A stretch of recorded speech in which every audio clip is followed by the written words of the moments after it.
గురుగారు స్వామివారికి రెండు మక్కలకి ఉండే ఆ బంధం ఏమిటి, విశిష్టత ఏంటి? స్వామి కూర్చొని ఉండగా ఒక బంధం ఉంటుంది, దట్ ఇస్ కాల్డ్ పట్టబంధం అంటారు. పందల రాజ వంశీకుడుగా కొన్ని రోజులు పెరిగాడు కాబట్టి స్వామి, ఆ స్వామివారు నీకు రాజ్యం ఇస్తున్నానంటే లేదు లేదు నేను శబరిమలలో ఘోరాడవి పునరాగమన అడవిలో ఉండాలనుకుంటున్నాను, మీ తృప్తి కోసం ఒక్కరోజు నేను పందల రాజుగా ఉంటాను, నేను వేసుకున్నటువంటి ఆభరణాలన్నీ మీకు ఇస్తున్నాను, దాన్ని తీసుకొచ్చి నాకు ఇవ్వండి, ఆ మకర సంక్రాంతి రోజు వేసుకుంటాను అనగానే పందల రాజావారు ఆ యొక్క ఆభరణాన్ని తీసుకొని ఇలా రాగానే అయ్యప్ప స్వామివారు ఆయన కొడుకు కదా, తండ్రి వస్తే మనం కూర్చుంటాం, కాళ్ళ మీద కాలేసుకొని కూర్చోం కదా, స్వామివారు వెంటనే మర్యాదగా లేసారట. అప్పుడు ఆ తండ్రి చెప్తున్నాడు, స్వామి నువ్వు లోకరక్షకుడివి, అందుకని నా యొక్క పట్టు వస్త్రంతో నీ బంధం వేసేస్తున్నాను, నువ్వు ఇంకబెట్టి లేవకూడదని అప్పటి నుంచి పందలరాజు వారు ఎదురుగుండా రావడం మానేసి పక్క నుంచి వచ్చి మొక్కుతున్నారు. కాబట్టి పట్టబంధం దానికోసం ఉంది. అయ్యప్ప స్వామి పెద్దలకు ఇచ్చే ఒక గౌరవాన్ని, అదే పట్టబంధం.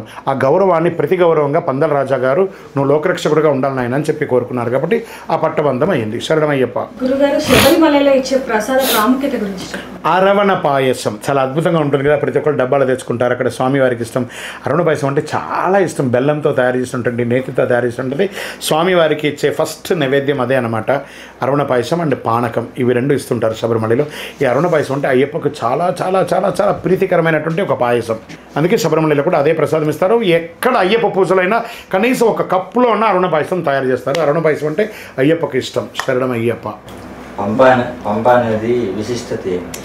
పంపా నది యొక్క విశిష్టత ఏంటి? పంపా నది ఎలా పుట్టింది అంటే స్వామివారు అయ్యప్ప స్వామివారును పంపా నది ఏకకాలంలో పుట్టారు. దక్షిణ భారత గంగా నది అంటారు. ఇందులో ఏమి ఉంటుంది, అక్కడ ఎవరెవరు మునిగారు, ఎవరెవరు పూజ చేశారంటే నారదాది ఋషులి చట నడచి వెళ్ళినారంట, ముక్కోటి దేవతలు స్నానమాడినారంట. మరి ఏం చెప్పారు అక్కడ? రంబాది కాంతలైన రాకూడని చోటంట.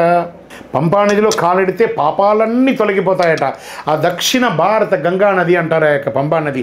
అందుకే ఆ నదీ తీరంలోనే పిండ ప్రదానాలన్నీ కూడా చేస్తుంటారు. ఎలా కాశీలో పిండ ప్రదానాలు చేస్తారో శబరిమలలో ఉన్నటువంటి ఆ పంపా నదిలో కూడా పిండ ప్రదానాలన్నీ చేస్తూ ఉంటారు. అంత విశిష్టం. మన పూర్వీకులు మన యొక్క పితృలంతా కూడా ఆనందపడతారట ఆ యొక్క దక్షిణ భారత గంగా నదిలో. శరణమయ్యప్ప. గురుగారు మాలేసుకున్న కన్యాస్వాములు ఎవరైనా మధ్యాహ్నం పూట తినకపోతే అరిష్టం అని అంటూ ఉంటారు, అంటే అటు తినకుండా ఉంటే తప్పు అంటారు, అది నిజమేనా? ఏమంటే మాల వేసుకున్న వాళ్ళందరూ మధ్యాహ్నం తినకపోతే అరిష్టం అంటారు. అవన్నీ అబద్ధాలు. అరిష్టాలు లేదు, బొరిష్టాలు లేదు. అతను వృత్తిపరంగా ఎక్కడో వెళ్ళుంటాడు, రాలేకపోయాడు. ఒక డాక్టర్ గారే ఎత్తుకుంటాను. ఉదయం ఆయన 8 గంటలకు 9 గంటలకు సర్జరీకి లోపలికి వెళ్ళిపోతే సాయంత్రం 5:30 అవుతుంది. ఆ 5:30కైతే ఆయన తినలేడు, అరిష్టం అయిపోయింది ఆయనకి. ఆయన మళ్ళీ స్నానం చేసేసి పూజ చేసుకొని ఆహారం తిని మళ్ళీ 7:30కు ఇంకొక ఆపరేషన్కి వెళ్ళాలి. అప్పుడు ఆయన ఆహారం తింటారు. వృత్తిలో ఉండి నేను భోంచేసి వచ్చి నేను దీక్షలో ఉన్నాను భోంచేసి వస్తానంటే ఆ ప్రాణం చచ్చూరుకున్నదా? అక్కడ బాధ్యత ఉంటుంది కాబట్టి ఇప్పుడు మార్కెటింగ్ జాబ్స్ వెళ్తుంటారు, వాళ్ళకి ఎక్కడ దొరకదు, వాళ్ళు పనులు తీసుకొని ఉండిపోతారు. అరిష్టాలు బిరిష్టాలు అంతా లేదు. ఏ పని చేసినా అరిష్ట. నువ్వు దీక్ష తీసుకున్నదే భాగ్యం, అక్కడ అరిష్టం ఎక్కడి నుంచి వచ్చింది? శరణమయ్యప్ప. దీక్ష అనంతరం విసర్జించిన మాలను మళ్ళీ తిరిగి ధరించవచ్చా? మాల ఇప్పిన తర్వాత అదే మాలను వేసుకోవచ్చా, లేదా ఎక్కడన్నా గుళ్ళలో ఎక్కడన్నా పడేయచ్చా? అదే మాలను వేసుకుంటే ఉన్న పుణ్యమా, లేదా కొత్త మాల కొనాలా ప్రతిసారి? అంటే మాల వెండిలో అల్లిచ్చారా, బంగారంలో అల్లిచ్చారా? అదే, అది వెండిలో అల్లిచ్చారా, బంగారంలో అల్లిచ్చారా? అది మామూలు కాబట్టి ఆడ పడేశారు. బంగారంలో అల్లిచ్చి పడేయండి కదా. అక్కడ మాలకు ఇచ్చే ప్రాధాన్యత కంటే బంగారానికి ఇచ్చే ప్రాధాన్యత పెరిగింది కాబట్టి ఈ ప్రాబ్లం వచ్చింది. కాబట్టి మాలను మీరు 40 రోజులు దీక్ష తీసుకొని ఆ మంత్రం చెప్తుండగా ఉదయ సంత్ర ఆ మాలలో ఆ పవర్ ఉంటుంది, ఆ వస్త్రంలో పవర్ ఉంటుంది. మళ్ళీ అదే మాల వేసుకోండి. వచ్చే సంవత్సరం వచ్చేటప్పుడు అది పెరిగిపోయేటట్టుగా కనబడింది అంటే ఆచార్య గారి దగ్గర ఇచ్చి చక్కగా అల్లించి మళ్ళీ దాన్ని వేసుకోండి. ఇంకా కొంతమంది 20 ఏళ్ళు 30 ఏళ్ళు 40 ఏళ్ళు అదే మాలను వేసుకున్న వాళ్ళు ఉన్నారు. అప్పుడే పవర్, వెరీ వెరీ పవర్. మన ఇంట్లో చూడండి, మన ఇంట్లో దేవుడి ఇంట్లో ఉంటుంది, ప్రతి ఒక్కరికి ఒక దేవుడి ఉంటుంది. ఆ దీపం ఎప్పుడు కొన్నారో మీకు కూడా తెలియదు. మీ నాన్నగారి కాలంలో ఉంటుంది, వాళ్ళ నానమ్మ కాలంలో ఉంటుంది, మీ నానమ్మ కాలంలో ఉంటుంది. కొన్ని దీపాలంతా చెడదు, అది అలాగే ఉంటుంది. కొన్ని విగ్రహాలు అలాగే ఉంటుంది, కొన్ని పీఠాలు అలాగే ఉంటుంది. దానివల్ల మార్చారు. దేవుడి ఇంట్లో వస్తువులు ఎప్పుడన్నా మార్చామా మనం? ఆ దీపం మనం పుట్టడానికి ముందు కూడా ఉంటుంది. కాబట్టి వస్తువులు స్వామివారికి దీనికంటే స్పిరిచువల్ కమోడిటీ చేయకూడదు. ఎవరు కూడా స్పిరిచువల్ కమోడిటీ చేయకూడదు, స్పిరిచువల్ భక్తి చేయాలి. శరణమయ్యప్ప. గురుగారు దీక్ష పూర్తయ్యాక ఏమైనా నియమాలు పాటించాలి? 100% దీక్ష పూర్తి అయినాక కూడా ఒక నియమాలు ఉందండి.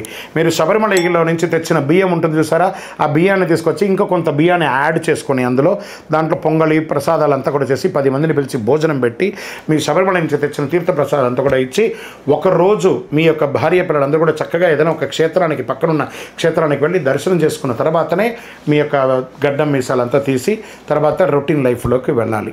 దీక్ష తీసుకునే దాని యొక్క పూర్ణాహుతి అదే. శరణమయ్యప్ప. గురుగారు శబరిమలలో ఇచ్చిన ప్రసాదాన్ని చాలా మంది ఇంటి మీద లేకపోతే కొంచెం అక్కడిక్కడ వేస్తూ ఉంటారు, అలా వేయచ్చా? తప్పే ఉందండి, వేయొచ్చు. తప్పే ఉంది. శబరిమల నుంచి వచ్చిన ప్రసాదాన్ని వేయడం వల్ల మనకి రక్షకుడుగా స్వామివారు ఉన్నట్టు ఉంటుంది. నేను ఇదే ఫస్ట్ టైం వింటున్నాను. వేయొచ్చు, తప్పే ఉందండి.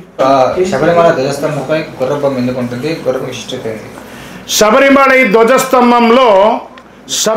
ధ్వజస్తంభంలో గుర్రం ఎందుకు ఉంటుంది?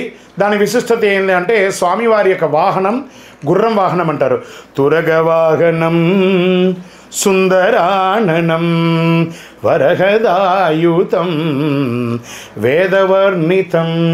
స్వామివారి యొక్క వాహనం గుర్రం వాహనం కాబట్టి తురగ వాహనం. అందుకని ధ్వజస్తంభంలో ఈ యొక్క గుర్రం ఉంటుంది స్వామివారి యొక్క వాహనం కాబట్టి. శరణమయ్యప్ప. భార్య ప్రెగ్నెంట్తో ఉన్నప్పుడు మాల వేసుకోవచ్చా? మంచి ప్రశ్న. కట్టుకున్న భార్య ప్రెగ్నెన్సీతో ఉంటే మాల వేసుకోవచ్చు. ఒక భార్యనే కాదండి, ఆ ఇంట్లో ప్రెగ్నెన్సీ ఉంటే ఎవరు మాల వేసుకోవచ్చు, ఎవరు మాల వేసుకోకూడదు అంటే భార్య ప్రెగ్నెన్సీ ఉండగా భర్త మాల వేసుకోకూడదు ఒకటి. ఎందుకంటే ఆవిడ దీక్షనే ఉంది, ప్రెగ్నెన్సీ అనే ఒక దీక్ష. మన ఇంట్లోనే మనకంటూ అమ్మవారు రాబోతున్నారు కాబట్టి అక్కడ భర్త యొక్క అవసరం చాలా ఉంటుంది. ఆ భార్యకు ఖచ్చితంగా భర్త కూడా ఆమెతో పాటు కలిసి దీక్ష చేస్తున్నట్టే కలిసి ఉండాలి. తర్వాత ఆ ఇంట్లో ఇంకెవరైనా మాల వేసుకోవచ్చా అంటే 7 నెలల లోపు ఉన్నాయి. 6 నెలలు దాటిందంటే ఇంకెవరు వేసుకోకూడదు. ఎందుకంటే 7వ నెల వచ్చిందంటే పిండానికి ప్రాణం వచ్చేస్తుంది కాబట్టి ఎనీ టైంలో డెలివరీ అవుతుంది కాబట్టి 7 నెలల లోపు ఉన్న వాళ్ళు ఎవరైనా ఉంటే కూడా ఆ ఇంట్లో ఉన్న వాళ్ళు ఎవరైనా మాల వేసుకోవచ్చు, భర్త వేసుకోవడానికి లేదు. శరణమయ్యప్ప. గురుగారు దీక్షలో ఉండగా పూజ సమయానికి చొక్కా విప్పమంటారు అయ్యప్పలని. చొక్కా విప్పమంటారు అయ్యప్పలని పూజ సమయంలో ఎందుకంటారు? కానీ పూజ సమయంలో షర్ట్ ఇప్పడం అంటే ఎలా ఉంటుంది అంటే అండి, చక్కగా అందరూ ఒకటే, పేద లేదు రాజు లేదు ఎందు లేని అద్భుతం. ఇప్పుడు మనమే రకరకాల షర్ట్స్ వేసుకొని ఉన్నాం కదా, పట్టు వేసుకోవచ్చు, ఒకరు జీన్ వేసుకోవచ్చు, ఇంకొకరు వేసుకోవచ్చు. కానీ ఈ యొక్క అయ్యప్ప దీక్షలో నల్ల డ్రెస్ అందరూ కూడా సమవంతో అయ్యప్ప ఉన్నాడు, ఈ మాలలో ఉన్న స్వామి నిన్ను చూస్తాడు, ఆ మాలలో ఉన్నటువంటి స్వామి నన్ను చూస్తాడు అంటే దాన్ని ఆ స్వామి వారిని ఒకరు కలిసి చూసేదాన్ని ఈ యొక్క దీక్షలో ఉన్నప్పుడు ఆ యొక్క మర్యాద, దాని వాల్యూ అడిషన్ అంటారు. కాబట్టి ఈ షర్ట్ ఇప్పడంలో అది ఒక సిస్టమ్ అంతే. జనరల్గా అంగవస్త్రాన్ని నడుము కట్టేసుకొని షర్టు లేకుండా భోజనం చేయడం అనేది శాస్త్ర ప్రమాణం. శరణమయ్యప్ప. ఇరుముడు కట్టించుకున్న తర్వాత గుడి చుట్టూ ప్రశ్న సమయంలో స్వామివారి కింద పడుకుంటారు కదా, దాటి వెళ్ళమని చెప్పి అలా ఎందుకు చేస్తారు? అది ఒక ఏమంటే ఇరుముడి కట్టుకున్న వాళ్ళందరూ నడిచి వెళ్తూ ఉండగా వారికి అడ్డంగా పడుకొని వాళ్ళు దాటమంటారు. అది ఒక పైశాచికమైనటువంటి ఆనందం. ఎక్కడైనా ఉందా? అది ఎక్కడ లేనిది. తెలియకుండా ఒక పిల్లలు పడుకుంటే ఈయన తొక్కుడులో ఆ పాప మెడ మీదనో బాబు మెడ మీదనో కాలు వేస్తే ఏమవుతుంది?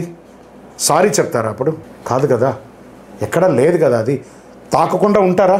పక్కనే పడుకుంటారు, తెలియకుండా పడిపోతుంది. ఇనమో ఇరుముడి ఇలా పెట్టుకుంటారు, కాలు ఎక్కడ ఉంది, చేతులు ఎక్కడ ఉన్నది ఎవరు చూడరు కదా.